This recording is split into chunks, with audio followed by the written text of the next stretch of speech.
अलैहिस्सलातु वस्सलाम अत्ताइबु मिनज़्ज़ंबि कमल्ला ज़ंबला व सदक़ रसूलुहुन नबियुल करीम व नहनु अला ज़ालिका लमिनश शाहिदीन वश्शाकिरीन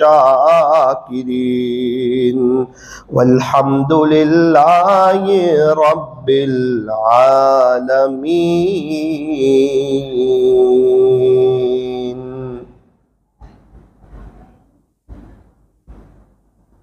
जो करता है तू छुप के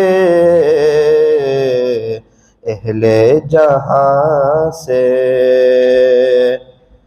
जो करता है तू छुप के अहले जहां से,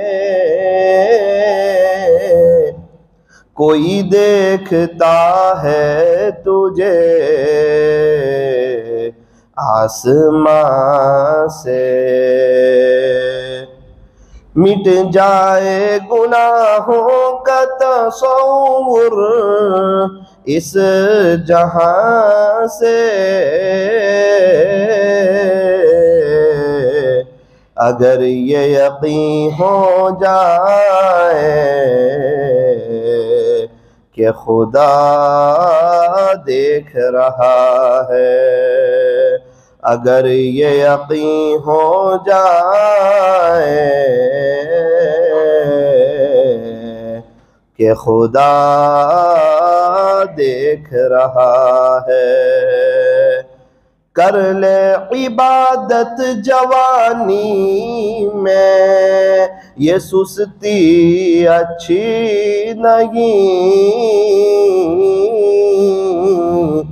जब आ जाए बुढ़ापा तो फिर कुछ बात बनती नहीं। जब आ जाए बुढ़ापा तो फिर कुछ बात बनती नहीं। किसी खाकी पर मत कर खाक अपनी जिंदगानी को,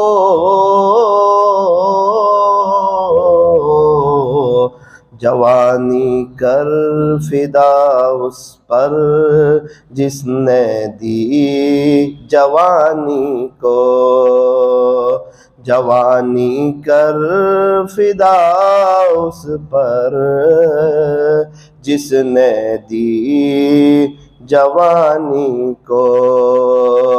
उठ बंदे बांध कमर क्या डरता है, उठ बंदे बांध कमर क्या डरता है, फिर आगे आगे देख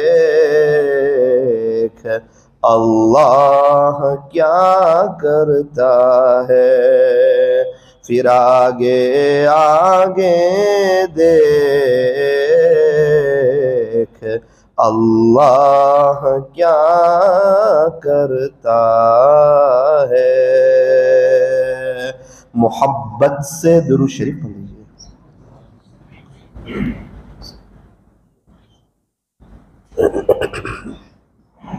बुजुर्गान मोहतरम और अजीज नौजवानों,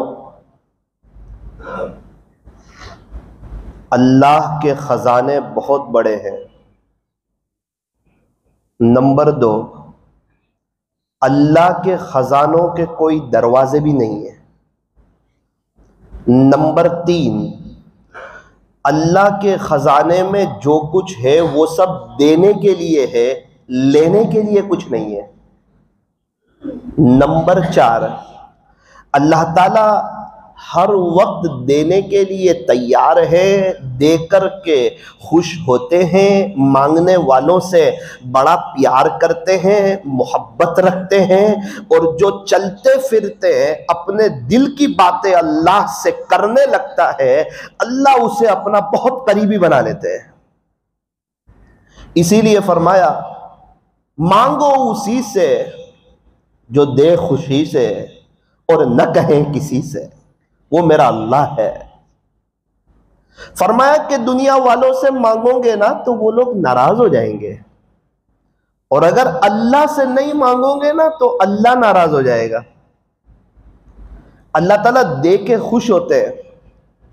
यूं फरमाया कि हम लोग मांगते हुए अच्छे लगते हैं और अल्लाह पाक हमें देते हुए अच्छे लगते हैं। इसीलिए फरमाया कि मुझे पुकारो, मैं पुकारने वालों की पुकार को सुनता हूं। अल्लाह ताला हमारे बहुत करीब है। वनहनु अक़रबु इलैहि मिन हब्लिल वरीद। अल्लाह तबारक व तआला तो हमारी शहरग से भी ज्यादा करीब है।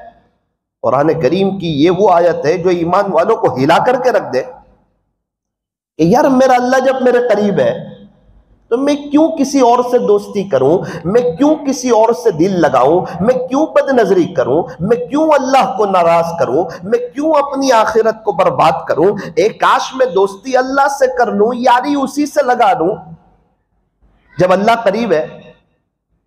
अपने दिल की बातें मैं क्यों किसी और से शेयर करूं जब मेरा अल्लाह करीब है।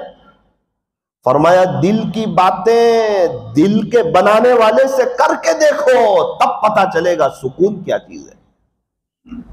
दिल की बातें दिल के बनाने वाले से करके देखो, सारे मसाइल हल हो सकते हैं, सारी परेशानियां दूर हो सकती है, सारे मसले हल हो सकते हैं, सारे प्रॉब्लम सॉल्व हो सकते हैं, बीवी आंखों की ठंडक बन सकती है, बच्चे फर्मा बरदार हो सकते हैं, पूरे घर में अल्लाह के दीन का माहौल कायम हो सकता है, रोजी पैर पड़ी मिल सकती है, दुनिया और आखिरत संवर सकती है, मौत के वक्त कलमा नसीब हो सकता है, और कब्र ताहद निगाह वसी हो सकती है। कब्र में जन्नत की खिड़की खुल सकती है, बगैर हिसाब किताब के हम जन्नत में दाखिल हो सकते हैं, पुल सिरात पर से आसानी से गुजर सकते हैं, प्यारे नबी के हाथों हौज़े कौसर पर जामे कौसर नसीब हो सकता है, जन्नत में प्यारे नबी का पड़ोस नसीब हो सकता है। वो खुश नसीब लोग जो जन्नत में बार बार अपने अल्लाह का दीदार करेंगे, उन खुश नसीबों में हमारा भी शुमार हो सकता है। शर्त यह है कि हमें दुआ की तौफीक हो जाए, मांगने की तौफीक हो जाए। वो कौन सी चीज है जो अल्लाह के खजानों में नहीं है, और वो कौन सा काम है जो अल्लाह कर नहीं सकता। फरमाया कि सबके दिल अल्लाह के हाथ में, हमारे घर वालों के दिल भी अल्लाह के हाथ में, हमारी बस्ती वालों के दिल भी अल्लाह के हाथ में, सबके दिल अल्लाह की दो उंगलियों के दरमियान है। अल्लाह जैसे चाहे उस तरफ मोड़ दे, उसको पूछने वाला कोई नहीं।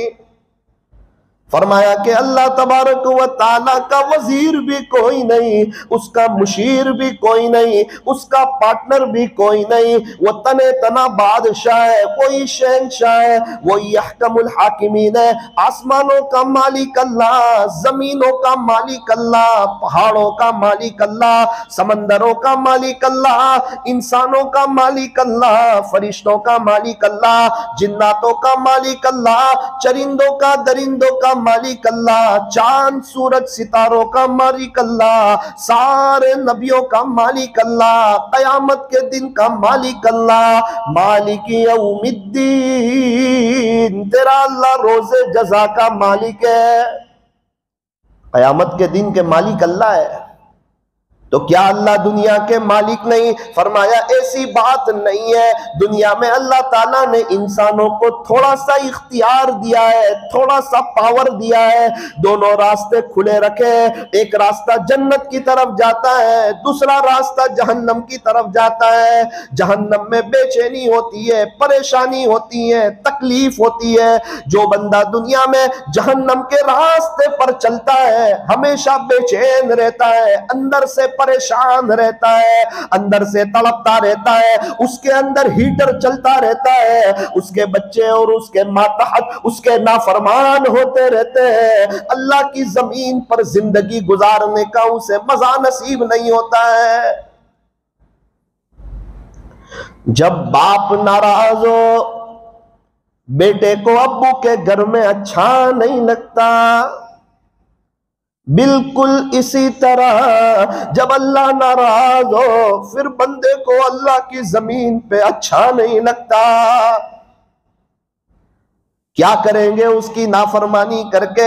कहां से सुकून लाएंगे, कहां से इत्मीनान लाएंगे, घर वालों की मोहब्बत कहां से लाएंगे, दिलों का सुकून कहां से लाएंगे, वो नूरानियत कहां से लाएंगे, वो पैर पड़ी रोजी कहां से लाएंगे, वो दुनिया की कामयाबी कहां से लाएंगे, वो जन्नत का बाग कहां से बनाएंगे? जब अल्लाह ही नाराज हो फिर कुछ नहीं होता। जब अब्बा ही नाराज हो, बच्चा लाख खर्चा करे भाई बहन के पीछे, वो अब्बा को खुश नहीं कर सकता। फिर क्या करे? कोई बात नहीं, अब्बा से कह दे अब्बा मेरे से गलती हुई, मैंने आपको नाराज किया, मैं सॉरी कहता हूं, आइंदा आपको नाराज नहीं करूंगा। अल्लाह अकबर। बाप का दिल बड़ा हो जाता है फौरन। अभी सख्त तरीन नाराज था, भाई बहनों पे खर्च कर रहा है, बाप नाराज है, घर के साजो सामान ला रहा है, बाप नाराज है, एक मर्तबा कह दिया अब्बा सॉरी मेरे से गलती हुई, मैंने आपको नाराज किया, अब नहीं करूंगा, ये पक्की बात है, अब आपको नाराज नहीं करूंगा। बाप का दिल बड़ा हो गया, दुआएं देने लगा, खजाने बेटों के लिए खोल दिए और अपने बेटे से फौरन खुश हो गया और इस बात पर मुतमईन हो गया कि अब मेरा बेटा मुझे नाराज नहीं करेगा। दुनिया भर के काम किए, मसला हल नहीं हुआ, भाई बहनों पे खर्चा किया, मसला हल नहीं हुआ, घर में सब्जी लाया, फ्रूट लाया, चीजें लाया, अम्मी को सोना दिला दिया, दुनिया भर के खर्चे कर रहा है, मसला हल नहीं हो रहा है। मसला हल हो रहा है, फरमाया अब्बा से माफी मांग के मसला हल हो रहा है। अब घर में अच्छा लग रहा है, घर में सुकून लग रहा है, अब्बा की मोहब्बत लग रही है, अब्बा के सामने बैठने में मजा आ रही है। पहले डर लग रही थी, वहशत मालूम हो रही थी, अब्बा से बात करने को जी नहीं चाह रहा था। जब बंदे से अल्लाह नाराज हो ना, फिर बंदे को अल्लाह से वहशत हो जाती है, दुआ मांगने को जी नहीं चाहता, अल्लाह से बातें करने को जी नहीं चाहता, लंबा रुकू लंबा सजदा करने को जी नहीं चाहता, अल्लाह के घर में ज्यादा देर बैठने को जी नहीं चाहता, मस्जिदों से वहशत लगती है, अल्लाह उस बंदे से नाराज होते हैं। इसीलिए फरमाया अल मुमिनु फिल मस्जिद कस्समकी फिल मा, मोमिन तो मस्जिद में ऐसा है जैसा कि मछली पानी में। मछली को पानी में मजा आती है, मोमिन को मस्जिद में मजा आती है, सुकून मिल जाता है, अपने पिछले गम सब भूल जाता है। ऐसा लगता है जितनी बलाएं, जितनी परेशानियां, जितने टेंशन, जितने डिप्रेशन थे सब मस्जिद के गेट पर रह गए और ये अल्लाह के घर में आके बागो बहार में आ गया। अभी हम यहां बैठे हुए मस्जिद में कितना अच्छा लग रहा है, चैन, सुकून, इत्मीनान, अमनो अमान, ऐसा लगता है कि दुनिया का कोई टेंशन ही नहीं है। गम प्रूफ हो गया दिल मस्जिद में आके, ऐसा लगता है मस्जिद में आए किसी ने हमारे दिल को धो दिया और यूं कहा जा मेरे घर में जा, तू नो टेंशन हो जाएगा। मुनाफिक की मिसाल बयान फरमाई। मुनाफिक मस्जिद में ऐसा है जैसा कि परिंदा पिंजरे में, परिंदा पिंजरे में फड़फड़ाता है, जरा सा पिंजरे का गेट खुले मैं उड़ जाऊं मुझे अच्छा नहीं लगता। फरमाया कुछ लोग ऐसे भी हैं जो है तो मुसलमान लेकिन मुनाफिकीन की सिफत वाले हैं, सबसे आखिर में मस्जिद में आते हैं, सबसे जल्दी चले जाते हैं, ये पिंजरे की तरह कब सलाम फिरे और मैं चला जाऊं अल्लाह के घर में, नऊजुबिल्लाह अच्छा नहीं लग रहा है। जिस इंसान को मस्जिद में बैठना अच्छा नहीं लगता, मस्जिद में उसे सुकून नहीं लगता, आप मुझे बताओ उसको कामयाबी कहां से मिलेगी, उसकी जिंदगी में बहारें कहां से आएगी। एक बात हमारी याद रखना, ये मैं अपने आप से भी कह रहा हूं, सिर्फ आप लोगों से नहीं। बोलने वाला भी मोहताज है अल्लाह के दीन का, सुनने वाले भी मोहताज है।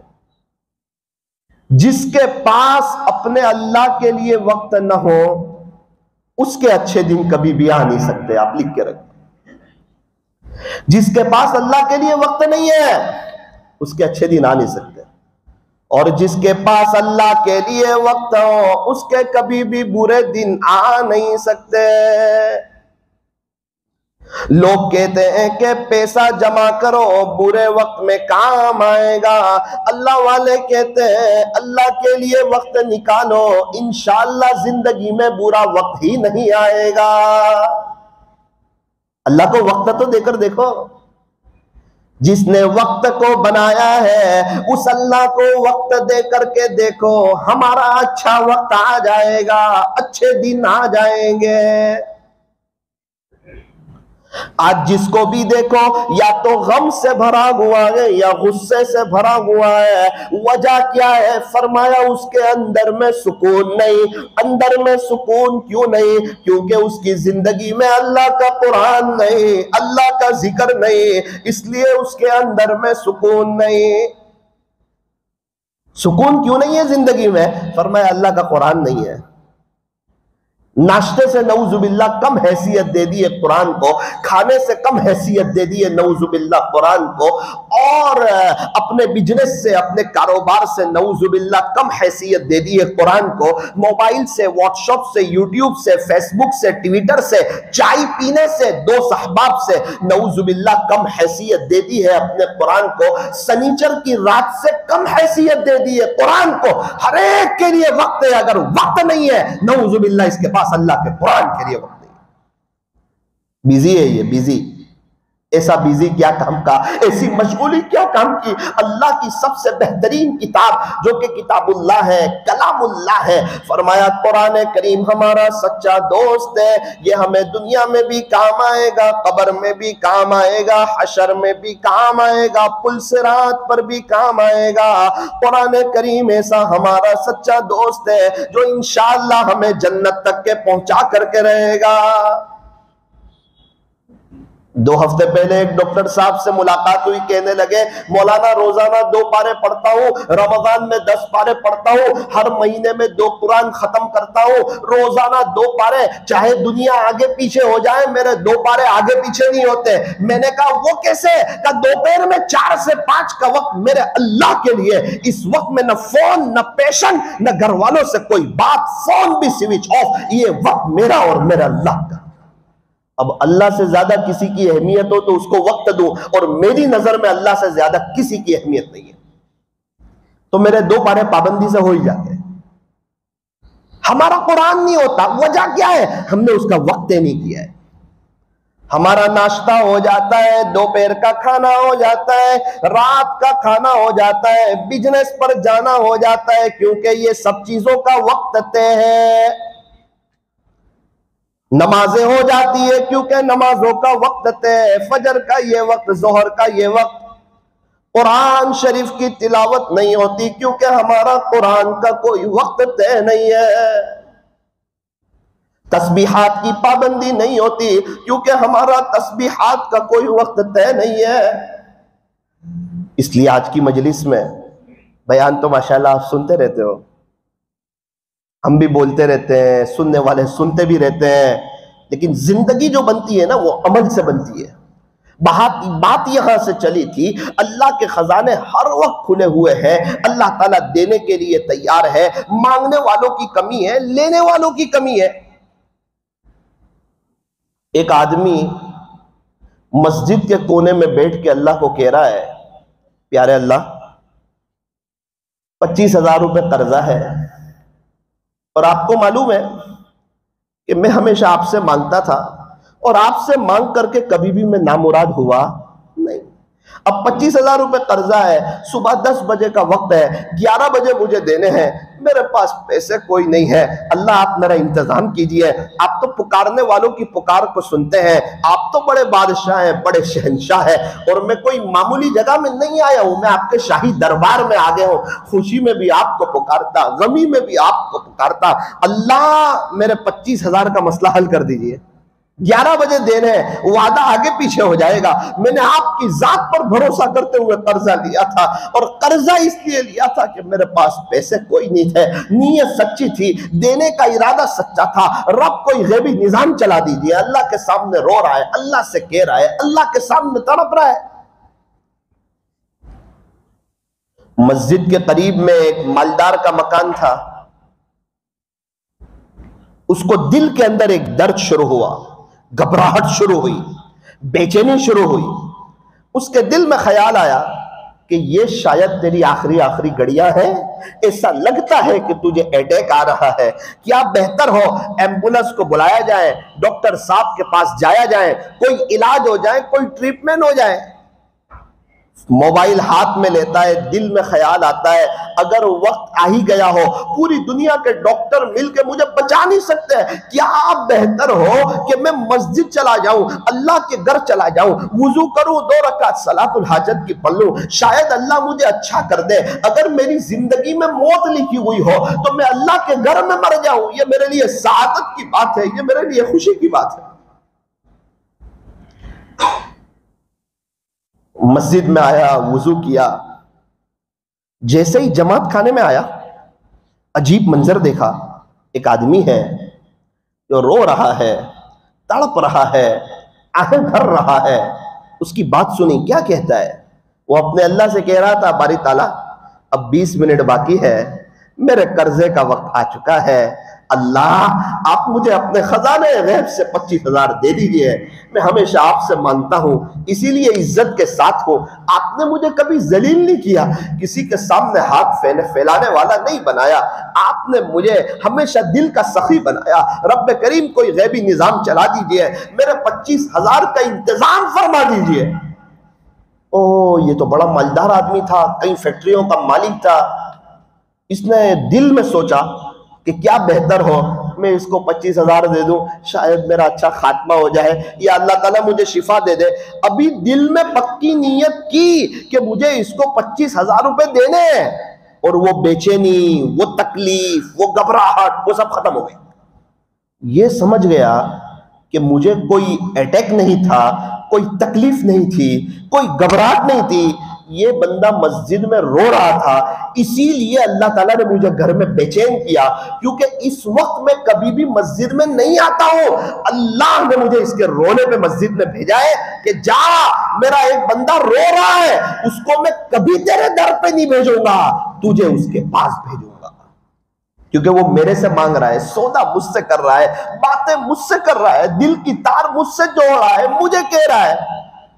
इसने उसको हाथ मारा, 25,000 रुपए जेब में से निकाले, कहा भाई साहब ये 25,000 रुपए अल्लाह ने आपको भेज दिए हैं, आप अपना कर्जा अदा कर दीजिए। उसने जज़ाकुमुल्लाह कहा, बहुत अल्लाह का शुक्रिया अदा किया कि अल्लाह मैंने इनका जज़ाकुमुल्लाह कह दिया, लेकिन हकीकत में मैं आपका शुक्र अदा करना चाहता हूं, क्योंकि इनके दिल में डालने वाला आप, इनके दिल में बात डालने वाले आप हैं। आपने मेरी सुन ली, करीब रब आपका एहसान है, करम है, मैं हमेशा आपसे मांगता रहूंगा, इसीलिए मैं खुशहाल हूं, इसीलिए मैं इज्जतों के साथ हूं, इसीलिए मैं चैन सुकून के साथ हूं कि मैं आपसे मांगता, आप मेरे कान बना देते, मेरा यकीन बढ़ जाता, मुझे किसी और के पास जाने की जरूरत नहीं है। रब्बे करीम आगे भी मेरे काम बना दिया करना। दुआ खत्म हुई, उसने कहा,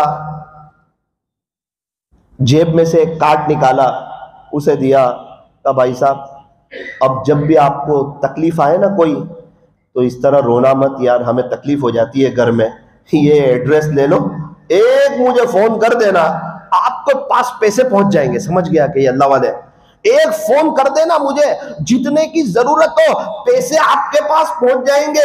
यार मेहरबानी करो, इस तरह न रो, हम तकलीफ में आ जाते हैं। अल्लाह ताला ने हमें बेचैन कर दिया, हिला दिया, मस्जिद में भेज दिया, और हमें आपको पैसे देने पर अल्लाह ने मजबूर कर दिया।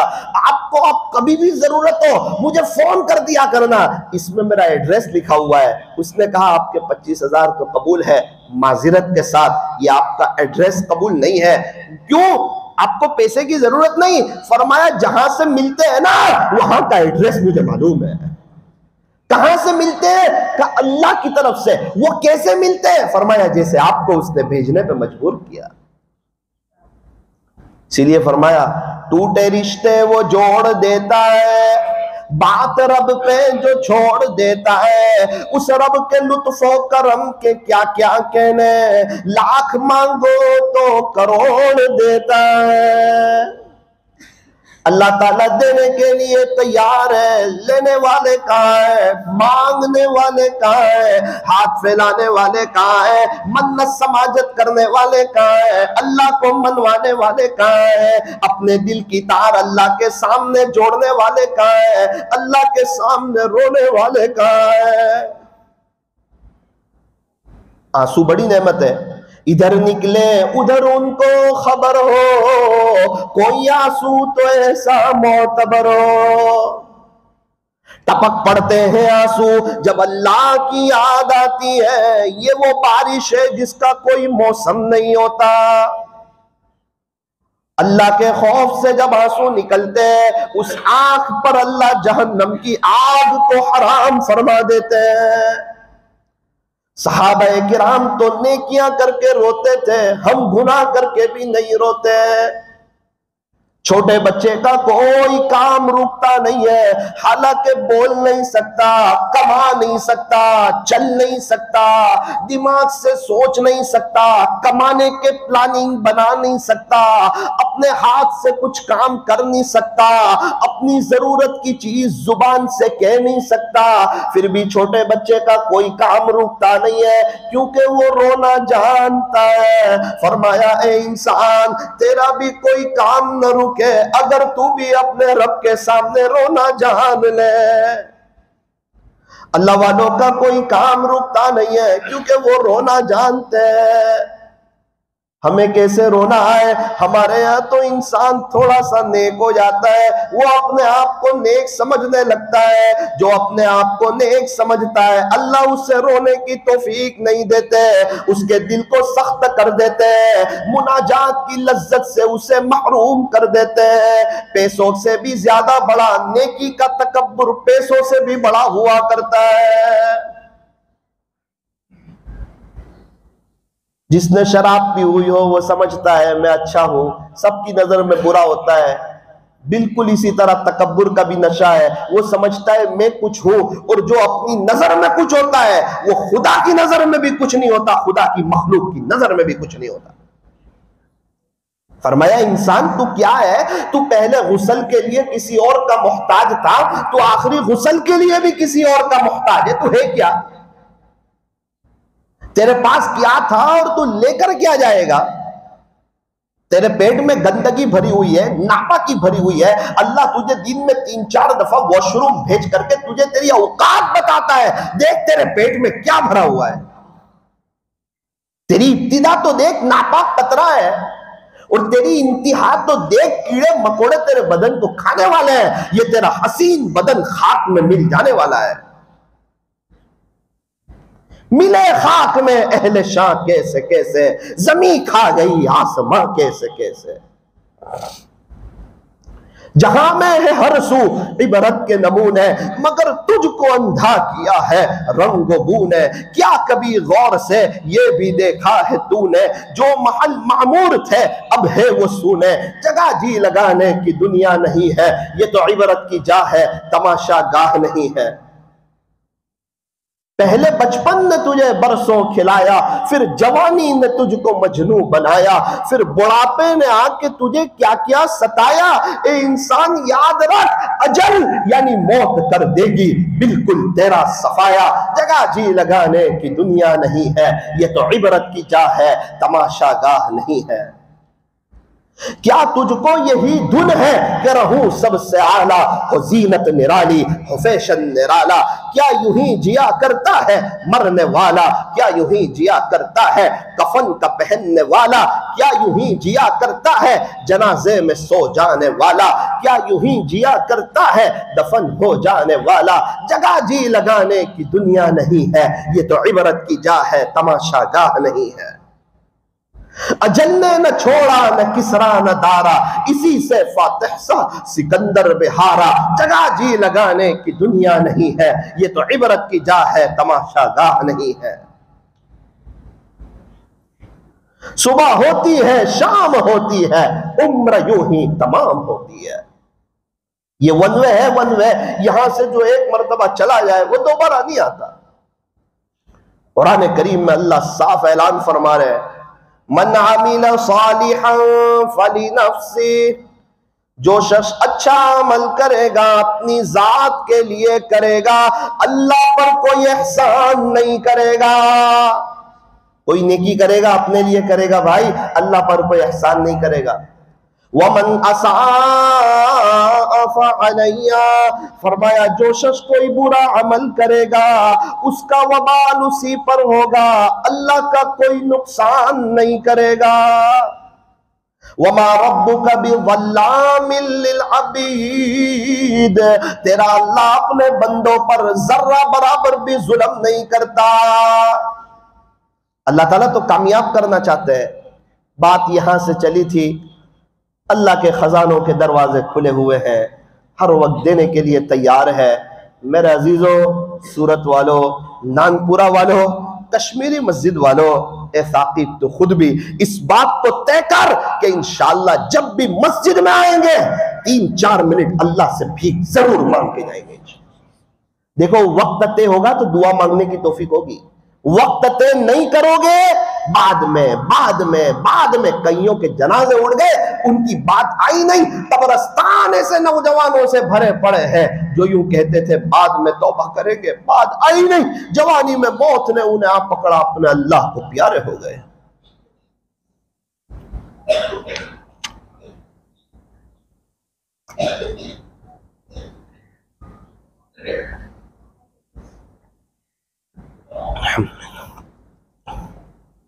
भाई दावत का काम कब करेंगे?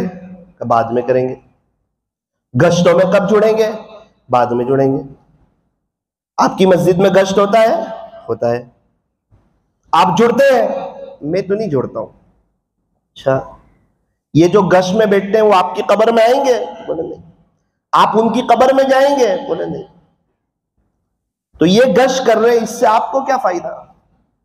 आपकी मस्जिद से 3 दिन की जमात जाती है, लोग अल्लाह के रास्ते में जाते हैं, अपने अल्लाह के लिए वक्त निकालते हैं, अपने घर के नरम नरम बिस्तरों को कुर्बान करके मस्जिद की चटाइयों पर सोते हैं, 5 वक्त की फर्ज नमाज जमात में पहली सफ में पढ़ते हैं, तहज्जुद में उठ के अल्लाह के सामने रोते हैं। हाँ, कुछ दीवाने लोग चले जाते हैं, आप जाते हैं कब? मेरे पास वक्त कहाँ है अल्लाह के लिए?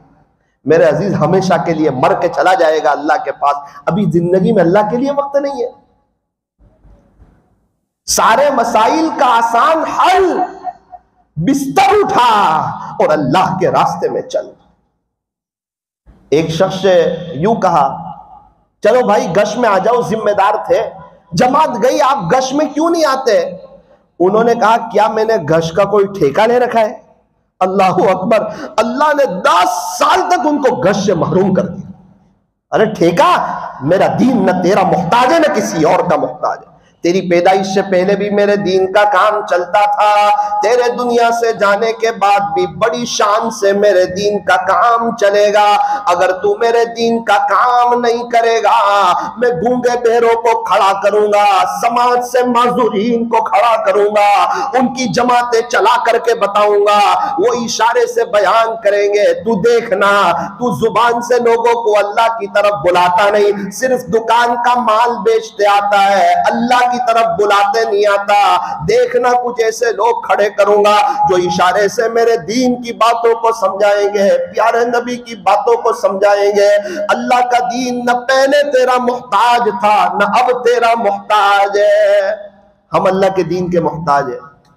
इसलिए इस बात को नियत करें कि मस्जिद में ईशा के बाद तालीम होती है, हम अपनी जिम्मेदारी समझ के बैठेंगे इंशाअल्लाह कि ईशा की नमाज हमारी अपनी मस्जिद में हो। भाई मुलाकात हम करें, गश्त में हम जुड़े, अल्लाह के रास्ते में हम जाएं, ताकि मरे तो ईमान के साथ जाएं, कलीमे के साथ जाएं, अल्लाह के दीन की मेहनत के साथ जाएं। भाई कुरान शरीफ पढ़ा नहीं सकते, हाफिज क्लास पढ़ा नहीं सकते, तफसीर कर नहीं सकते, दर्स हदीस दे नहीं सकते, कुछ तो करें अपने अल्लाह के लिए, इंशाअल्लाह बड़ा फायदा होगा। उसी बात को लेकर अपनी बात को खत्म करूं, अल्लाह के खजानों के दरवाजे खुले हुए हैं और अल्लाह ताला हमेशा देने के लिए तैयार है, लेने वालों की कमी है। एक दो अमल आपको बता देता हूं, नियत करो इंशाअल्लाह उस पर अमल करोगे। जुमा की नमाज के बाद जो शख्स 100 मरतबा सुबहानल्लाहिल अज़ीमी व बिहम्दी, क्या सुबहानल्लाहिल अज़ीमी व बिहम्दी, जुमा की नमाज के बाद जो 100 मरतबा पढ़ेगा, कितनी मरतबा? 100 मरतबा पढ़ने वाले के 1,00,000 गुना माफ होंगे, उसके अब्बू के 12,000 गुना माफ होंगे, उसकी अम्मा के 12,000 गुना माफ होंगे। हदीस शरीफ का मजमून सुना रहा हूं, प्यारे नबी के इरशाद का खुलासा सुना रहा हूं, कोई पीर साहब की बात नहीं बता रहा हूं आपको, एकदम सच्ची और पक्की बात बता रहा हूं। पढ़ने वाले के 1,00,000 गुना, उसके अब्बू के 12,000 गुना, उसकी अम्मा के 12,000 गुना। अब मस्तूरात तो जोहर की नमाज के बाद पढ़ ले। जुमा के दिन एक औरत जुमा के दिन घर में जोहर पढ़ती होगी, उसके बाद ये वजीफा पढ़ती थी, 5 साल तक पढ़ती रही। 5 साल के बाद उसकी माँ ख्वाब में आई, कहा बेटी तू हर जुमा को पढ़ती थी ना, मेरे 12,000 गुना माफ हो जाते थे, मैंने जिंदगी में गुनाह बहुत किए थे, आज 5 साल हो गए तुझे पढ़ते पढ़ते, मुझे यहाँ पता चलता था कि तू पढ़ रही है, मेरे गुनाह माफ हो रहे, अल्हम्दुलिल्लाह आज 5 साल हो गए, आज मेरे 7 गुनाह माफ हो गए। खुलासा ये, आज मेरे रब ने मेरी मगफिरत फरमा दी। बेटी जज़ाकल्लाह, तूने मुझ पे एहसान किया।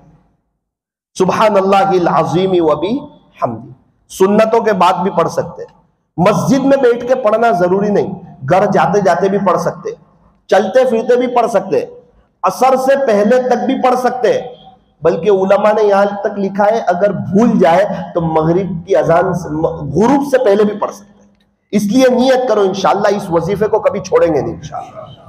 नंबर 2, असर की नमाज के बाद जो शख्स 80 मरतबा अपनी जगह बैठकर, देखो यहां ये बात है कि अपनी जगह बैठकर 80 मरतबा अल्लाहुम्मा सल्ली अला मुहम्मदिन नबिय्यिल उम्मी व अला आलिहि व सल्लिम तस्लीमा। जुमा के दिन असर की नमाज के बाद जो शख्स अपनी जगह बैठ करके 80 मरतबा पढ़ेगा, अल्लाह ताला उसके 80 साल के गुनाह मुआफ फरमाएंगे, 80 साल की इबादत का सवाब लिख देंगे। ये खजाने खुले हुए हैं, दे रहे हैं, लेने वालों की कमी है, अल्लाह नवाज रहे हैं। आखिरी बात, अगर कोई चाहता हो अल्लाह ताला मुझे इज्जतें दे दे, हर कोई चाहता है, इज्जत नफ्स का तकाजा है। एक दिन का बच्चा है, उसको बोलो रोएगा, उसको बोलो बेटा हंसेगा, इससे पता चला 2 दिन का बच्चा भी मोहब्बत का भूखा है। मीठी जुबान वालों की मिर्चियां भी बिक जाती है, कड़वी जुबान वालों का शहद भी नहीं बिकता है। जुबान मीठी हो, जुबान और दिल में हड्डी नहीं, और इसका सख्त होना ये अल्लाह उसके रसूल को पसंद भी नहीं। इसलिए नरमी इख्तियार करो, इंशाअल्लाह मौत के वक्त अल्लाह नरमी से ले लेगा। और अगर चालाक बनोगे, मौत के वक्त अल्लाह ने चालाकी का मामला कर लिया तो कहीं के नहीं रहोगे। दुनिया तो कहती है चालाक बनो वरना लोग खा जाएंगे, लेकिन मैं आपको सही कहता हूं आप नरम बनो। मैंने देखा जिनको अल्लाह ने रमजान दिया, अक्सर लोग नरम थे, उसमें से अल्लाह ने उनको रमजान दिया। जुमा के दिन मगरिब की नमाज के बाद, जुमा के दिन जब असर खत्म होती है, मगरिब शुरू होती है, मगरिब के बाद या मुइज्जु, जो शख्स 41 मरतबा पढ़ेगा, 41 मरतबा, जो शख्स या मुइज्जु 41 मरतबा पढ़ेगा, अल्लाह ताला उसको इतनी इज्जत देंगे कि लोग ताज्जुब में रह जाएंगे। हाँ, ये बात हदीस शरीफ में नहीं है, ये अल्लाह वालों का वजीफा है। पहली जो 2 बात बताई वो हदीस शरीफ का खुलासा था, ये अल्लाह वालों का मुजर्रब अमल है। जिसने भी ये अमल किया, अल्लाह ताला ने उन्हें बहुत इज्जतों से नवाजा। आखिरी गुजारिश ये है, नियत करो इंशाअल्लाह हम लोग तौबा करेंगे। जहां पेंसिल बना है वहां रबड़ भी बना है, जहां बॉल पेन बनी है वहां व्हाइटनर भी बना है, जहां कपड़े बने हैं वहां पर सरफ भी बना है, जहां पर मोबाइल है वहां डिलीट का बटन भी बना है। जहां हम जैसे गुनहगार है वहां अल्लाह ने तौबा का दरवाजा भी खुला रखा है। बड़ा करीम है, माफ करके खुश होता है, रहमान है, रहीम है, 100 कत्ल करने वालों को पहले ही माफ कर चुका है। एक वही तो है जो ताना नहीं देता। मेरे अजीजों, अल्लाह की तरफ अगर पीठ फेर के रहोगे, परेशान रहोगे, अल्लाह की तरफ आओगे, चैन, सुकून, इत्मीनान, अमन अमान, कारोबार में बरकत, दुनिया पैर पड़ी, इज्जतों भरी जिंदगी, बीवी बच्चों का फरमा बरदार होना, सब चीज आ जाएगी। और अगर सिर्फ अल्लाह को नाराज करोगे, सब चीज हाथ से चली जाएगी, दुनिया भी बिगड़ जाएगी, आखिरत भी बिगड़ जाएगी। सूरत के ताजिरों, हम तो अक्लमंद है, समझदार है, नफे की तरफ चलते हैं, नुकसान की तरफ नहीं चलते। पहले ही ऐलान कर दिया प्यारे नबी के तरीकों में 100% कामयाबी है। ये फरमान खुदा है। कश्मीरी मस्जिद वालों, गौर से सुन लो, नहीं जो मुस्तफ़ा का वो हमारा हो नहीं सकता। जिम्मेदारों से बात चल रही है, इंशाअल्लाह करीब एक रात की ईशा के बाद मजलिस करेंगे, उस वक्त मस्तूरात का भी इंतज़ाम होगा। कुछ अहम बातें उस वक्त रखनी है। आप तमाम हजरात से गुजारिश है, आप खुद भी आना, इसकी दावत चलाना और अपनी मस्तूरात को ज़रूर लेकर के आना। मस्तूरात को बात समझ में आती है तो घर के अंदर दीनदारी आम हो जाती है। अल्लाह ताला हमारे बैठने जमा होने को कबूल फरमाए।